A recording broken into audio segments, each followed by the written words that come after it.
Kaum Bidayuh merupakan etnik kedua terbesar selepas Iban di Sarawak. Mereka ini pernah digelar sebagai Land Dayak kerana kawasan penempatan mereka di tanah yang tinggi dan jauh pedalaman.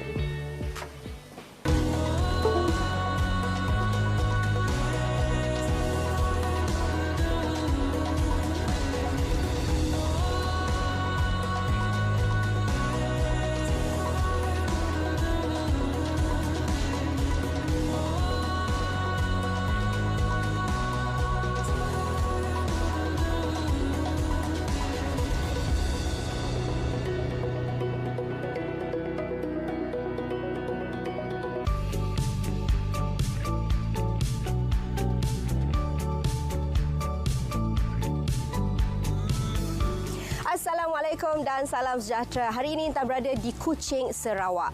Mungkin ramai di antara kita yang biasa dengar tentang Rumah Panjang Sarawak. Namun kali ini kita akan kenali rumah tradisi Sarawak yang agak berbeza sedikit dari apa yang biasa kita dengar. Kali ini Intan akan mengupas dan meninjau tentang Rumah Baruk Sarawak bersama dengan pakar jemputan kami. Jangan ke mana-mana, terus bersama Intan kenali seni bina tradisi kita.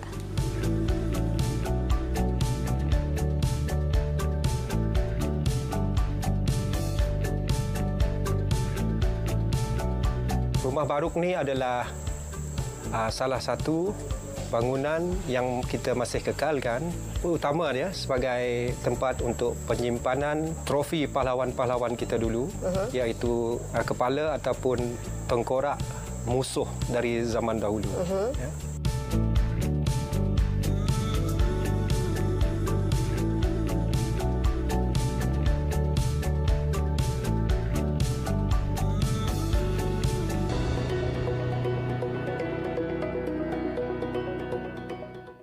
Kehidupan di Rumah Baruk semestinya berbeza dengan keadaan rumah moden, di mana Rumah Baruk ini yang dahulunya menjadi tempat pertemuan antara pemimpin-pemimpin kaum di Sarawak semestinya mempunyai susun atur ruang yang bersesuaian.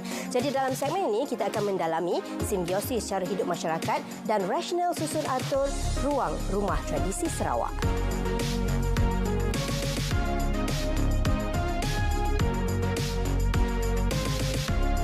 Kaum Bidayuh juga dikenali sebagai Land Dayak, merupakan etnik kedua terbesar selepas kaum Iban di Sarawak. Dikenali dengan nama Land Dayak kerana suatu waktu dahulu penempatan mereka terletak jauh ke pedalaman dan tanah tinggi untuk tujuan keselamatan agar sukar untuk dikesan oleh musuh.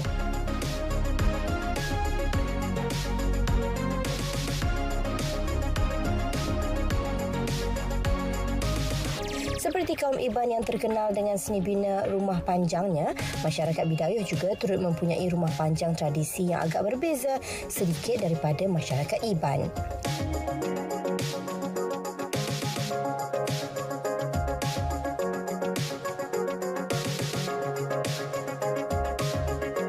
Pada dasarnya, rumah tradisi kaum Bidayuh agak sama dengan fungsi rumah panjang kaum Iban. Cuma keunikan dan perbezaannya terletak pada Rumah Baruk. Baruk mempunyai seni bina unik seperti rumah bulat dan di sinilah sebenarnya menjadi nadi kepada musyawarah kaum Bidayuh.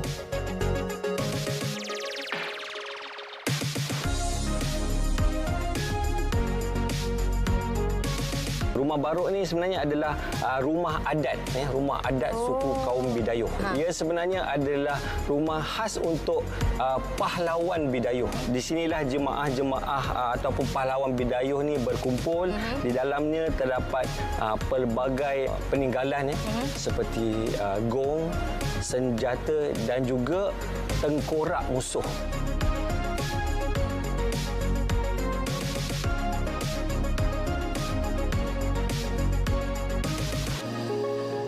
Baruk dikategorikan sebagai rumah adat yang mana di sinilah segala upacara keagamaan serta tradisi kaum Bidayuh bermula.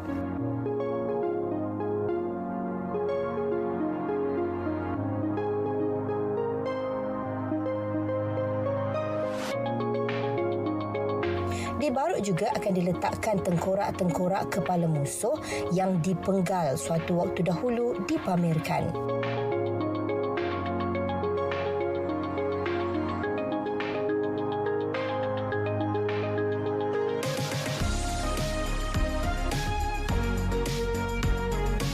Rumah baruk berketinggian 16 meter dan berbentuk bulat dengan satu pintu utama. Di bahagian kiri dan kanan masing-masing, sebuah jendela yang terbuka menghala ke atas dengan satu kayu penyanggah.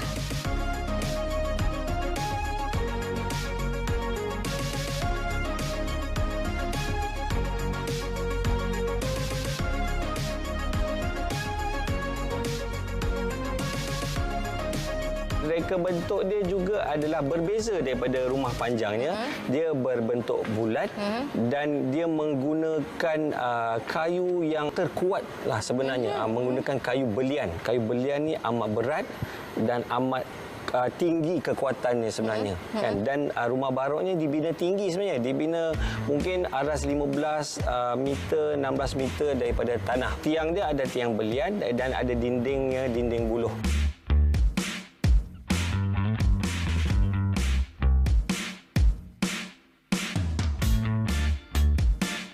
Kalau dulu, bangunan ni khas untuk orang lelaki saja. Perempuan ni kalau dia naik pun cuma untuk datang, untuk membantu, membuat penyediaan ataupun hidangan untuk orang-orang lelaki yang di dalam tu.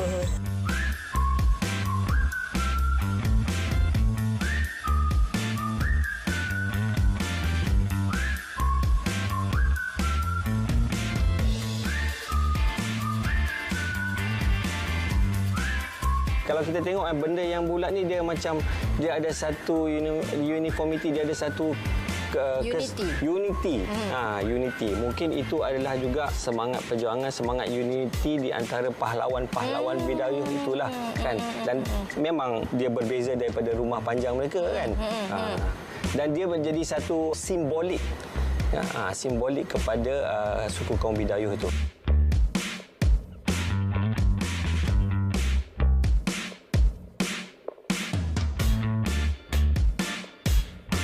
Kalau kita masuk di tengah rumah tu, di tengah rumah adat tu dia ada satu macam agak pelantar lah. Okey, pelantar tu di mana disimpan ada tengkorak digantung di atasnya dan di sekeliling tu di sebahagian di sekeliling di dinding-dinding tu adalah digantung-gantungkan macam senjata dan sebagainya. Tapi rasanya sebab dia bulat kan, jadi fokusnya adalah kepada tengah, to the center. Jadi di center tu ada satu pelantar.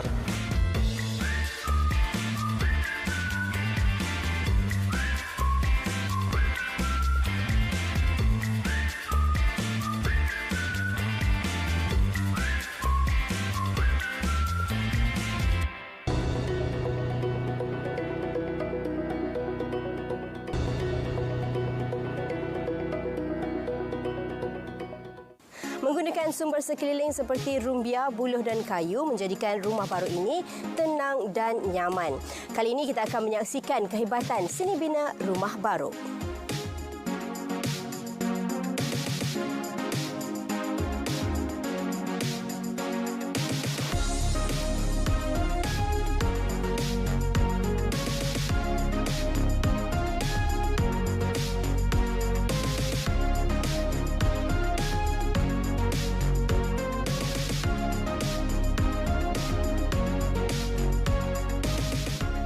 Rumah adat ini diperbuat dari bilah pohon atau kayu belian. Kelebihan kayu belian ini adalah kayunya yang keras seperti besi, bermutu tinggi, tahan lama, mempunyai daya tahan semula jadi daripada dijangkiti bakteria, kulat, serangga dan ianya tidak mudah reput sesuai dengan gelarannya iaitu Borneo Ironwood. Pokok belian ini hanya tumbuh di Borneo dan selatan Filipina. Malahan ia telah diwartakan sebagai pokok rasmi negeri Sarawak.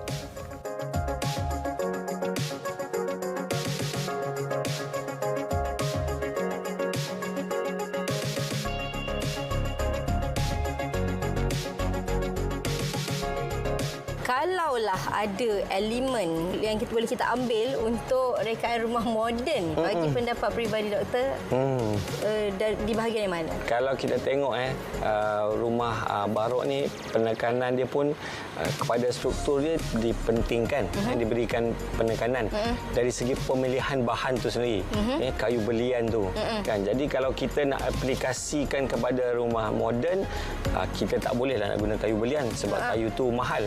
Tapi mungkin kita boleh memikirkan yang bila kita nak bina rumah moden ni, kita tengok tadi rumah barok tu pun berpanggung juga, tinggi kan. Jadi rumah moden pun bolehlah juga kita dirikan berpanggung, berpanggung, dan kita kena pastikan struktur rumah itu kuatlah.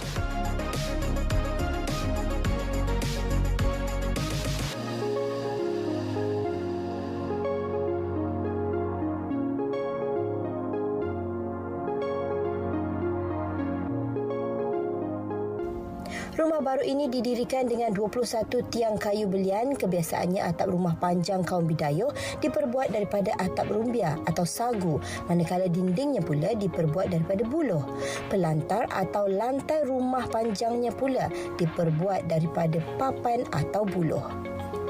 Kesemua bahan binaan didapati daripada alam semula jadi di negeri Sarawak sendiri.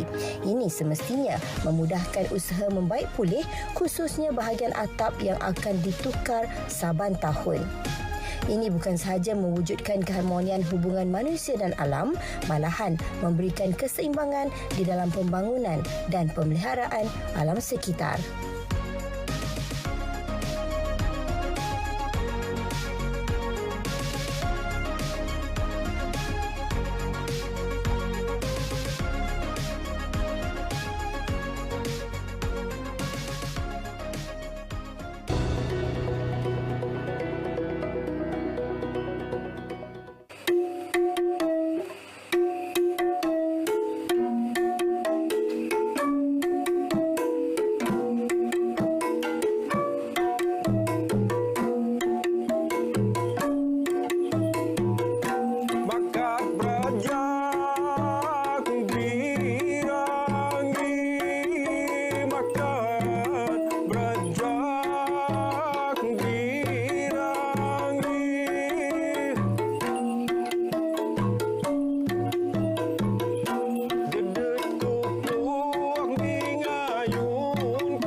Kesesuaian antara rumah dan iklim serta pelbagai elemen semula jadi yang lain amat penting bagi memastikan ketahanan binaan. Pelbagai kaedah juga dirangka bagi memastikan pengudaraan dan pencahayaan yang baik buat penghuninya.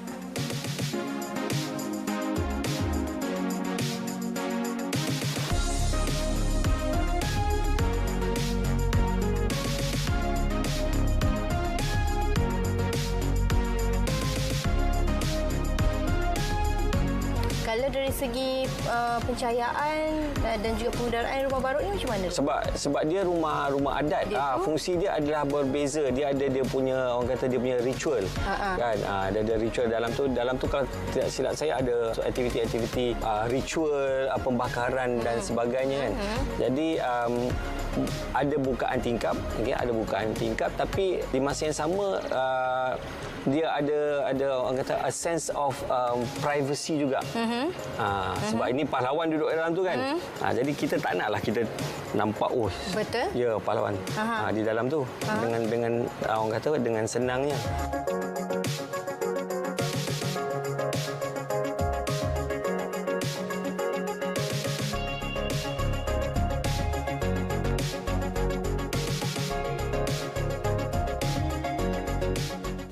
Ketinggian yang mencapai 16 meter menjadikan rumah barok bukan sahaja selamat daripada binatang buas ataupun serangan musuh suatu ketika dahulu. Ia juga memberikan laluan udara bagi mendinginkan rumah.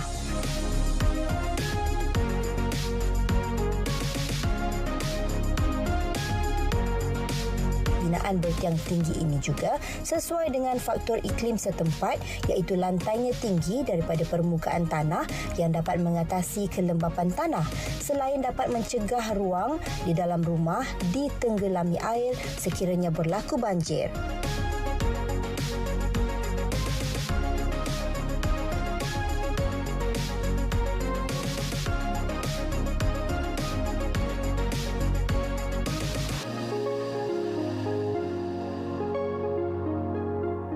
Manakala penggunaan bahan binaan ringan seperti atap rumbia atau sagu membantu menyejukkan bahagian atas bumbung kerana atap rumbia mempunyai kapasiti terma yang rendah. Bahan ini tidak menyimpan haba dan menyejuk serta-merta apabila hari semakin redup.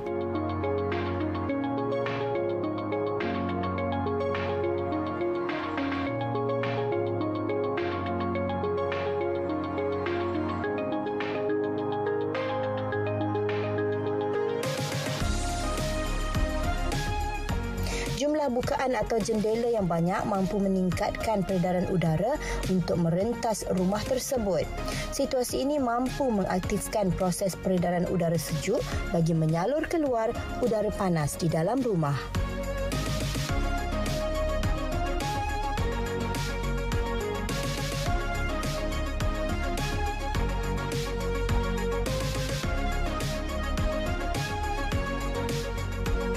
Adakah pemilihan bahan binaan tadi itu juga pun ada kaitan dengan untuk memberi perlindungan kepada pahlawan atau bagaimana? Itu sebenarnya dia lebih kepada penggunaan bahan sekeliling. Sebab kita ni memang peka kepada alam. Jadi bahan-bahan binaan dan sebagainya sebenarnya diambil daripada sekeliling kita. Dan satu lagi aspek mungkin daripada segi aspek sustainability lah, kelestarian. Jadi ambil bahan sekeliling lebih mudah. Kalau nak kita gantikan, kalau rosak dan sebagainya, reput dan sebagainya pun senang untuk digantikan.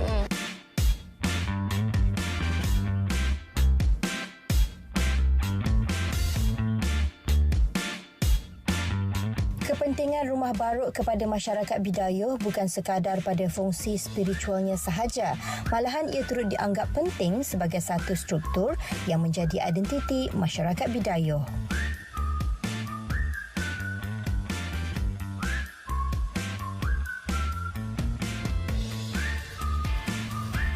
Keunikan bentuk binaan berbentuk bulat menjadi monumen kemegahan legasi silam mereka sebagai masyarakat pejuang yang berani dan gagah. Rumah barok sememangnya dibina tinggi atau berpanggung menggambarkan statusnya kepada masyarakat Bidayuh. Binaan berpanggung ini juga menonjolkan kepentingan barok kepada mereka. Pembinaan berpanggung serta tingkap yang tinggi menjadikan suasana dalaman rumah barok selesa dan berangin. Pada zaman dahulu, setiap perkampungan masyarakat Bidayuh mempunyai barok masing-masing. Namun pada masa kini, bersesuaian dengan perkembangan masa, jumlah rumah semakin berkurangan. Selain daripada faktor perkembangan industri pembinaan moden, faktor kos dengan harga kayu seperti belian yang semakin mahal dan sukar didapati turut mempengaruhi kepupusan rumah barok. kesedaran masyarakat akan kepentingan mempertahankan seni bina dan fungsi rumah baruk membawa kepada usaha mengekalkan rumah baruk yang masih ada selain membina semula sebagai mercu tanda sesebuah kampung atau rumah panjang. Panggah ni kita anggap adalah salah satu tempat untuk perjumpaan ketua-ketua isi rumah zaman dahulu. Sebab yang mana kampung kita dulu cuma rumah panjang tu sendiri dan dia tak besar. Jadi ketua-ketua isi rumah ni pun tak ramai. Mudah untuk ketua-ketua isi rumah ni, orang-orang lelaki berkumpul di dalamnya seperti bermesyuarat ataupun membuat perbincangan mengenai keadaan-keadaan ataupun apa yang perlu kita buat atau apa yang kita telah buat dan apakah perancangan kita yang akan seterusnya. Ya.